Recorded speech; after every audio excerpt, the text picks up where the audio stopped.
1988, another name brand hurricane, Gilbert, Wild Gilbert. This made direct landfall near Kingston as a Category 4. Reportedly, 45 people died. There was over 800 million in damage. Banana exports got wiped out. Tourism and mining came to a screeching halt. And this is what's categorized as a generation defining storm.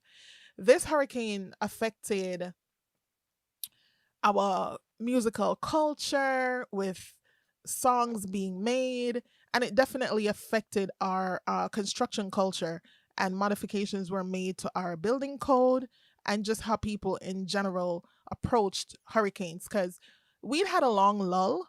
And since 79, or after Hurricane Allen in 80,